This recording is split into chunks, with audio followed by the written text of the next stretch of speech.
I moved into this neighborhood because I thought I needed peace.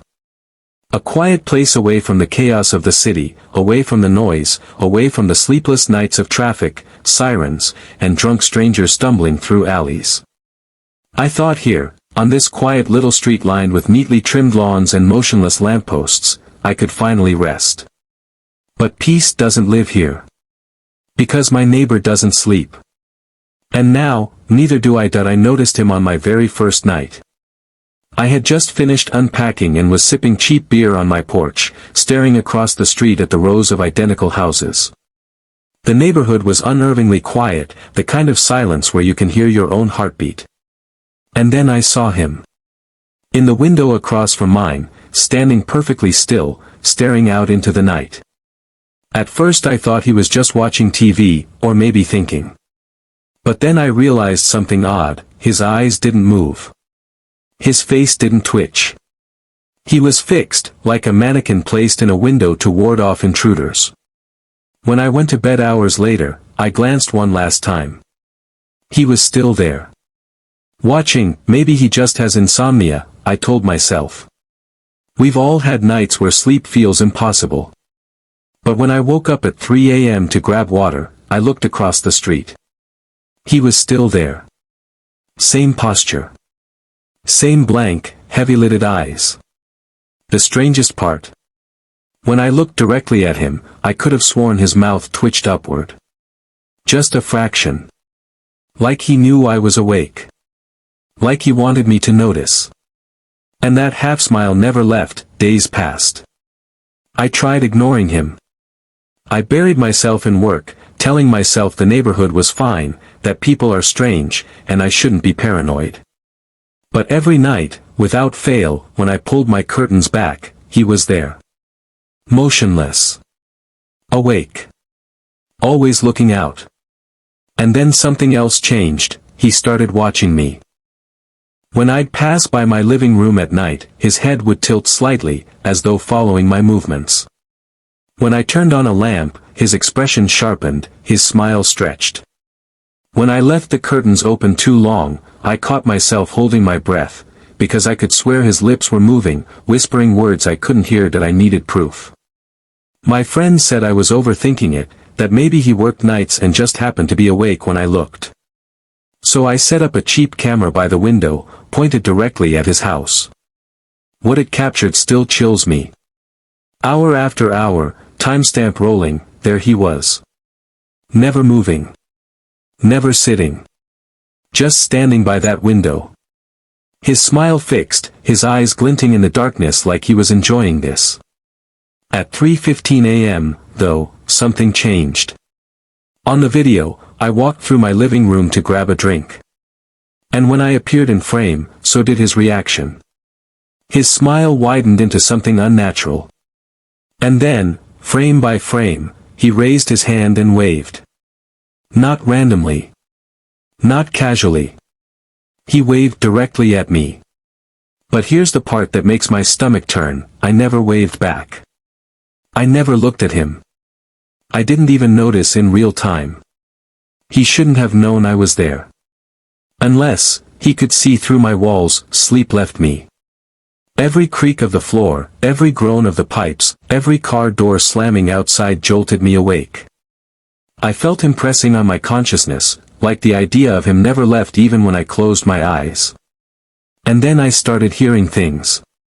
A soft hum, almost like a lullaby, drifting through the night air. I couldn't place it. Was it coming from his house? Was it in my head? The melody wrapped itself around my brain like a snake, squeezing, making me dizzy. One night I woke to find my curtains pulled wide open. I always closed them before bed. But when I looked out, there he was.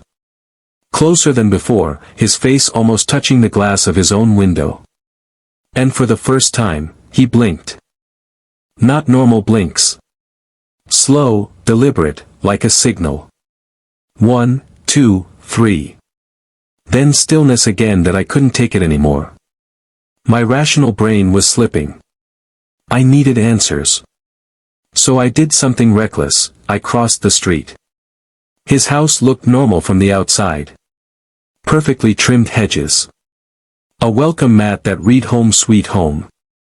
But up close, something was wrong. The windows weren't glass.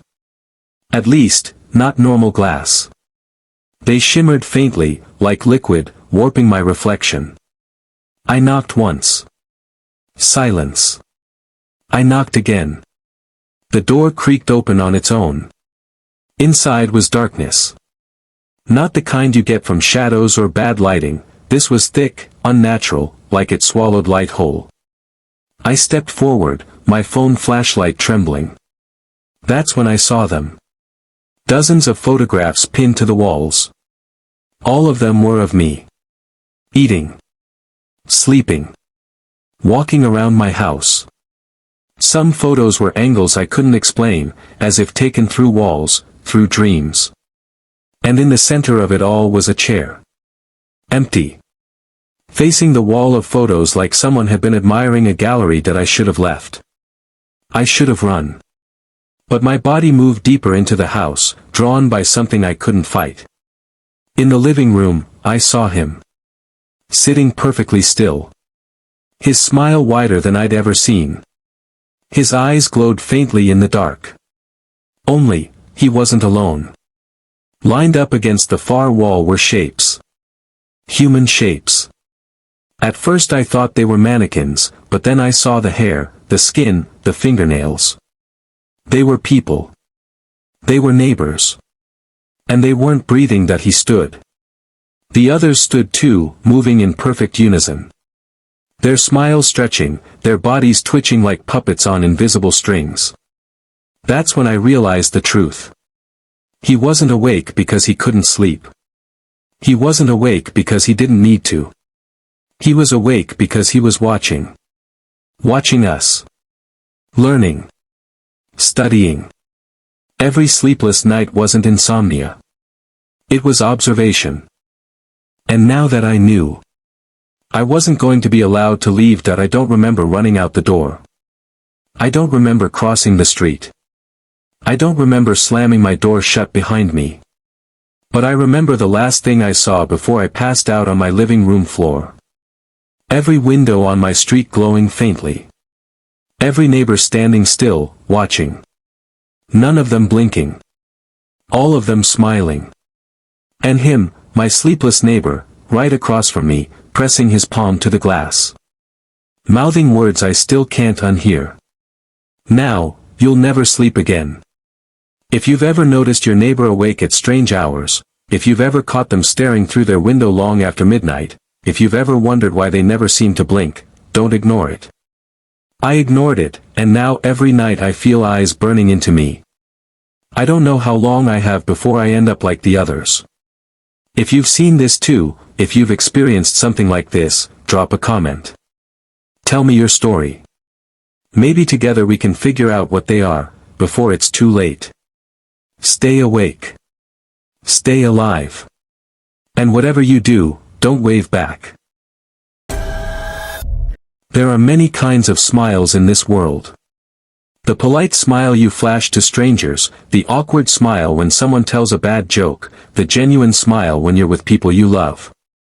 But then there's the other kind of smile. The smile that's too wide. Too long. Too deliberate. The smile that says I'm not like you, but I want you to think I am. And that's the smile I've been seeing every night from my new neighbor. When I first saw him, I thought he was friendly.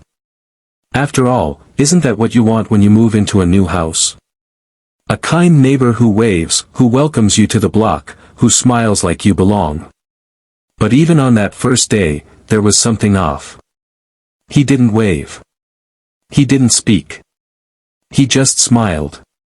A long, frozen smile, standing in his window as the movers unloaded my boxes.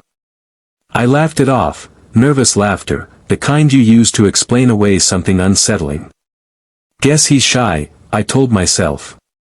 Or just curious. But curiosity doesn't last weeks. And smiles don't last all night. That I was in bed, scrolling on my phone, the usual late-night doom-scrolling routine. I glanced up toward the faint glow seeping through my blinds. And that's when I saw it. His window. His face. His smile. He was standing in the dark, no lights on in his house, just faint moonlight illuminating his pale features. And his teeth. Perfectly lined, perfectly still. He didn't blink. He didn't move. He didn't falter. He just smiled at me. You'd think after a while, it would stop. That he'd get bored, that he'd move on, that maybe he'd realize how creepy it looked. But every single night since I moved in, he's been there. I'll brush my teeth, he's there. I'll watch TV, he's there. I'll get up at 3 a.m. for water, he's there. And it's not just that he's watching. It's that the smile never changes. It doesn't widen. It doesn't shrink. It's plastered on, like a mask he can't take off. Sometimes I cover my window with blankets. Sometimes I shut all the lights off in the house. Sometimes I hide in rooms where he can't see me. But no matter what, I feel him there. Smiling. Last Thursday, something changed. As I pulled my curtains shut for the night, I glanced out of habit. And for the first time, I noticed, his smile twitched. Not in a human way. Not like a muscle spasm or a suppressed laugh. It stretched. Wider than skin should allow. For a split second, I saw gums, darkness, teeth too sharp. And then it snapped back to normal. I thought I imagined it. Until the next night, when he tapped on the glass. At first it was faint. A single tick against the glass. I froze, thinking maybe it was a tree branch. But there are no trees near his window. Then came a second tap. Louder. More deliberate. And when I looked, he was smiling as always. Except this time, his finger was pressed against the window. Slowly. Rhythmically. Like he was trying to get my attention. That was the first night I didn't sleep at all. The next morning, I asked some of the neighbors. Casual questions at first. Do you know the guy across the street? Is he nice? Their answers chilled me more than his smile. What neighbor? One woman asked, frowning. That house has been empty for years, another man told me. No one's lived there since, well, since the incident. They wouldn't explain what incident. They just shook their heads, muttering excuses to leave the conversation. So why do I see someone in that window every night? I set up my phone to record one night. Just to prove to myself I wasn't losing it. Hours rolled by with nothing but static quiet. Until around 3:23 a.m. He moved. For the first time in weeks, he actually moved. Not casually. Not slowly. But snapping forward, his head jerking toward the camera like he knew it was there. And the smile? It didn't just stretch. It split. Like his face was cracking open, skin pulling taut, mouth opening too wide, and then he raised his hand and waved. But here's the thing, I wasn't standing at the window when he waved. He wasn't waving at me. He was waving at the camera. As if he knew I'd watch later. I did research. Hours of scrolling forums, no-sleep threads, even old folklore. And I found a disturbing pattern. There are stories, scattered across cultures, across centuries, of entities that mimic human behavior. They choose one thing to perfect, to wear like camouflage. A laugh. A walk. A smile. And they practice it. Endlessly. Until they can pass as human. But the one flaw, the one giveaway. They never stop. They don't stop laughing. They don't stop walking. And they never, ever stop smiling. Last night, I heard it. A knock. Not on my front door. On my window. 3 slow, deliberate knocks. I peeked through the curtain. He wasn't in his house anymore. He was in my yard. Closer than ever, his face illuminated by the glow of my lamp. The smile, wider now, dripping with something that looked like oil, never broke. His eyes never blinked. And then, in a voice I can't get out of my head, he whispered through the glass. Wave back. I don't know how much longer I can stay here. I don't know what he wants, or if he even wants anything at all. Maybe it's worse than that, maybe all he wants is for me to see him. Because when I ignore him, the tapping grows louder. The knocking becomes harsher. And the smile grows wider. I think he's waiting for me to acknowledge him. To wave back. To let him in. And deep down, I know one thing, the second I do, it'll be over. If you've ever seen a neighbor staring through their window at night, if you've ever caught them smiling at you for too long, if you've ever felt like their expression didn't belong on a human face, don't wave back. Don't smile. Don't acknowledge them. Don't let them know you see them. Because once you do, they won't stop. We trust what's familiar. The family across the street, the kids playing outside, the friendly wave from the father as he drives to work.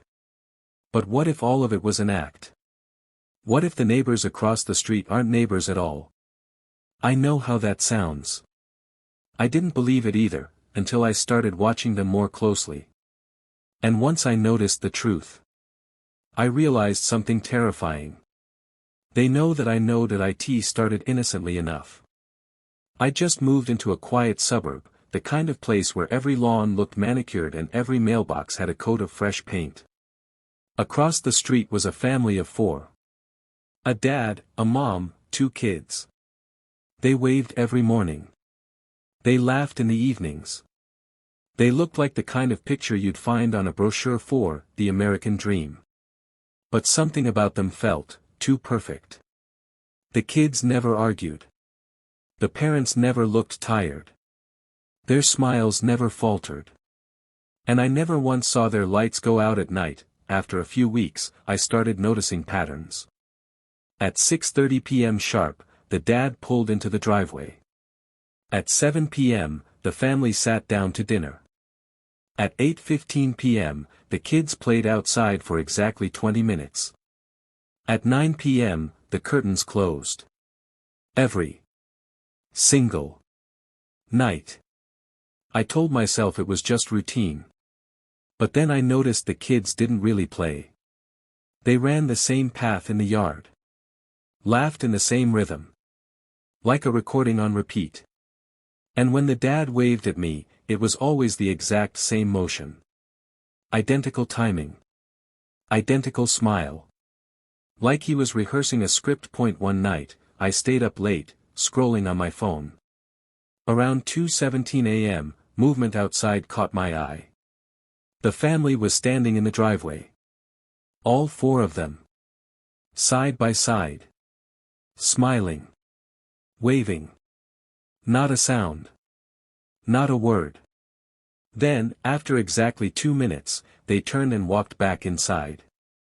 The next night, it happened again. And the night after that. Always at 2:17 a.m. But on the 4th night, something changed.